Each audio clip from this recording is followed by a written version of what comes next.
और अब हम आपको पटना से आई एक खबर दिखाना चाहते हैं। इस खबर को देखने के बाद आपके मन में वैसे ही सवाल उठेंगे जो सवाल महाराष्ट्र के पालघर में साधुओं की हत्या की खबर देखने के बाद उठे थे। पालघर में साधुओं की हत्या पर बड़े बड़े पत्रकारों और बुद्धिजीवियों ने चुप्पी साध ली थी और यही सब लोग पटना की खबर पर भी बिल्कुल शांत बैठे हैं। पहले हम आपको पटना की पूरी खबर बताते हैं।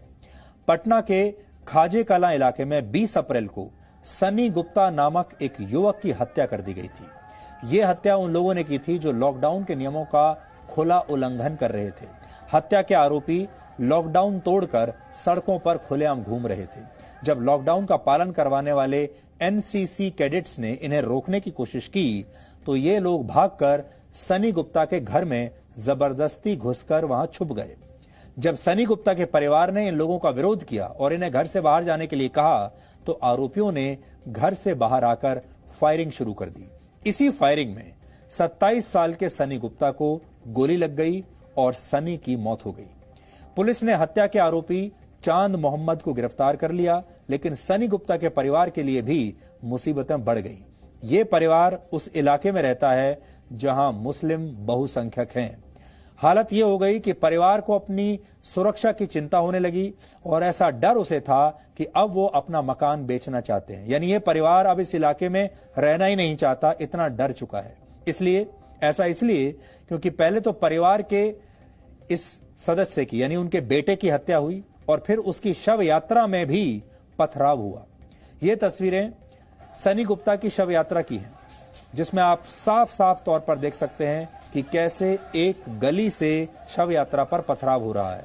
हालांकि जवाब में शव यात्रा में शामिल कुछ लोग भी पथराव करने लगे, लेकिन शव यात्रा में शामिल ज्यादातर लोग सामने से पथराव कर रहे लोगों के हाथ जोड़ रहे हैं, उन्हें पथराव करने से मना कर रहे हैं, रोकने की कोशिश कर रहे हैं, रिक्वेस्ट कर रहे हैं। अब इन तस्वीरों में पुलिस की बेबसी को भी देखिए। पुलिस वाले खुद हाथ जोड़ रहे हैं और पत्थर फेंकने से उन्हें रोकने की कोशिश कर रहे हैं। पहली बात यह कि शव यात्रा को अगर पुलिस को सुरक्षा देनी पड़े तो यह कितनी खतरनाक स्थिति है। सोचिए, इस देश में ऐसी स्थिति पैदा हो गई जहां एक शव यात्रा को भी पुलिस सुरक्षा की आवश्यकता पड़े, क्योंकि उन गलियों से, उस मोहल्ले से ये शव यात्रा गुजर नहीं सकती। और ये वही मोहल्ला है जहां पर पुलिस घुस नहीं सकती। आपने देखा होगा, हम हर बार ये बात कहते हैं, इस देश में बहुत सारे मोहल्ले ऐसे हैं, इलाके हैं जहां उस शहर की पुलिस भी जाने से डरती है। ये भी वही मोहल्ला है। दूसरी बात यह कि पुलिस वाले खुद कितने लाचार दिख रहे हैं। पुलिस की ऐसी ही लाचारी हमें पालघर में भी दिखाई दी थी, जब पालघर में साधुओं की हत्या हुई पुलिस वालों के सामने। जब पुलिस इस तरह से एक इलाके में बेबस है तो फिर आम लोगों का पुलिस पर भरोसा कैसे हो सकता है। वैसे हम लगातार ये कहते हैं कि इस देश में ऐसे कई मोहल्ले हैं जहां पुलिस भी जाने से डरती है और पटना का ये मोहल्ला भी वही है। हैरानी वाली बात यह है, हैरानी की, कि पुलिस ने उल्टे शव यात्रा में शामिल पीड़ित परिवार के लोगों पर ही लॉकडाउन तोड़ने का मामला दर्ज कर लिया। हमने पटना के इस इलाके से आज एक ग्राउंड रिपोर्ट की है, क्योंकि वैसे तो कोई मीडिया के लोग भी यहां जाना नहीं चाहते, यहां जाना वैसे भी खतरे से खाली नहीं है, लेकिन हम वहां पर गए हैं। ये वो खबर है जिसे कानून व्यवस्था का मामूली मामला बताकर दबाने की कोशिश हुई है, जिस पर कोई बात नहीं कर रहा। लेकिन आप सब लोग जब ये ग्राउंड रिपोर्ट देखेंगे तो आपको समझ में आ जाएगा कि इस देश में धर्मनिरपेक्षता के नाम पर क्या हो रहा है। एक समुदाय को सताया जा रहा है और दूसरे समुदाय को वीआईपी ट्रीटमेंट दी जा रही है।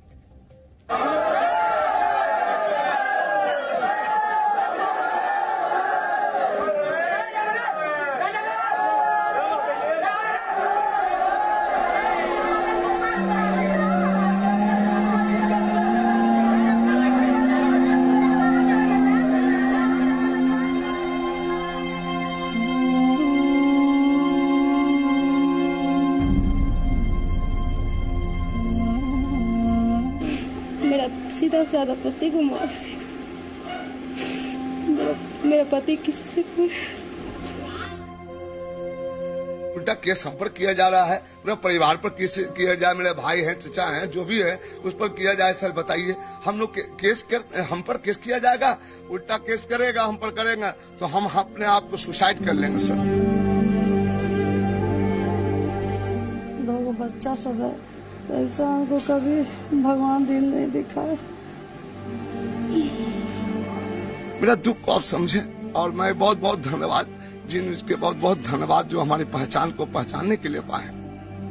पटना का ये परिवार 7 दिन से अपने बेटे के लिए न्याय मांग रहा है, लेकिन सुनने वाला कोई नहीं है, क्योंकि इस परिवार के बेटे की हत्या की खबर उस एजेंडे में फिट नहीं बैठती जो एजेंडा किसी पीड़ित का धर्म देखकर चलता है।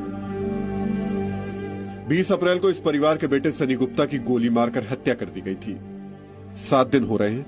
बहुसंख्यक मुस्लिम समुदाय के बीच रहने वाला ये परिवार इतना डरा है कि घर बेचकर कहीं और जाने का मन बना चुका है। जब हमने वोट टांगा मकान का, जब हमने वोट टांगा तो विरोध किए हिंदू लोग कि गोपाल भैया ये क्या कर रहे हैं आप, ये क्या कर रहे हैं बाबू बाबा, ये खानदानी दादा दादी के मकान है। हाँ, हम लोग मकान है। हम कहा बाबू ऐसा है कि हम तो कुछ से मेरा परिवार लोग कुछ नहीं है सर, हमारे पास पूंजी नहीं है सर, हम एक बेच बात के सर तो हम बसर कर लेंगे परिवार को सर। और वो लोग हिंदू लोग भी पलायन करने की कोशिश कर रहे हैं सर कि नहीं हम भी नहीं, सोच सकते नहीं सर, कोई सोच नहीं यहाँ पर सर। आप हमारा मकान देख लीजिए कि किस कटघड़ी में है और किस जगह पर है हमारा मकान। हमको तो चाहिए बेटा को इंसाफ, मौत के बदला मौत चाहिए। जो बेटा मेरा मारा है ना सर, कल बेटा को इंसाफ मिलना चाहिए। 2 छोटा बच्चा है।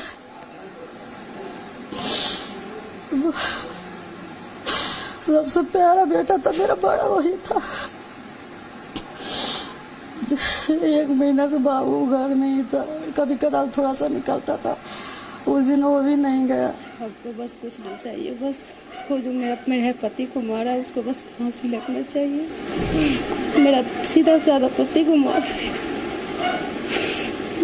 मेरा पति किसी से कोई। इस परिवार के बेटे की ही हत्या नहीं, सिस्टम पर इनके भरोसे की भी हत्या हुई, क्योंकि एक तरफ लॉकडाउन का पालन करने वाला परिवार है जिसे अपना बेटा खोना पड़ा, दूसरी तरफ लॉकडाउन का पालन न करने वाले लोग हैं जो लॉकडाउन तोड़कर हत्या करने से भी नहीं डर रहे। लॉकडाउन तोड़ने वाले इन्हीं लोगों ने 20 अप्रैल को खाजे कला में सनी गुप्ता की जान ले ली थी।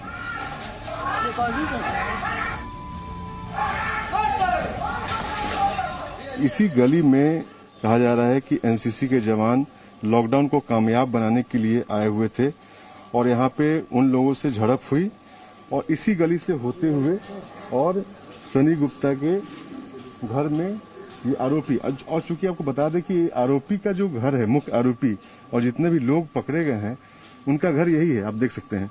और सिर्फ इस पूरे इलाके में काफी कंजेस्टेड इलाका है और मुस्लिम बहुल इलाका है, लेकिन यहाँ पे आप किसी के घर में आप कूलर तक नहीं देखिएगा।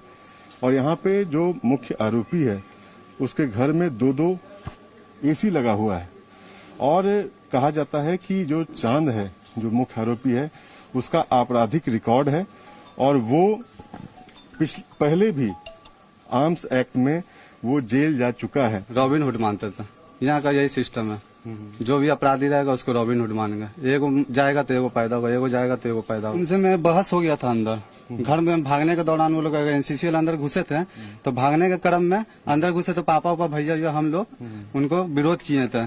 तो वो लोग मतलब थोड़ा सा होती हो गया कि तुम लोग पक्ष ले रहे हो, तो उसी दौरान विवाद हो गया। विवाद होते होते हम भैया को हम लोग ऊपर भेज दिए कि भैया से ज्यादा इनिशिएटिव हो गया था, तो भैया को ऊपर भेजे। उतने में ये लोग का काम आज खत्म कर देंगे।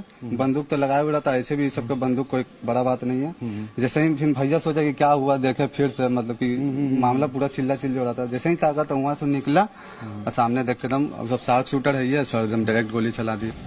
अब इस गली में पुलिस का पहरा है, लेकिन पहरे से पीड़ित परिवार का भरोसा नहीं जीता जा सकता, क्योंकि पहले आरोपियों ने लॉकडाउन में खुलेआम फायरिंग करके सनी गुप्ता की हत्या की। फिर जब शव यात्रा निकल रही थी तो इसी इलाके के कुछ लोगों ने शव यात्रा पर पथराव भी किया। हालत ये थी कि शव यात्रा को पुलिस की सुरक्षा में ले जाना पड़ा। शर्मनाक तस्वीर ये कि पत्थर फेंकने वालों के सामने पुलिस हाथ जोड़ रही थी।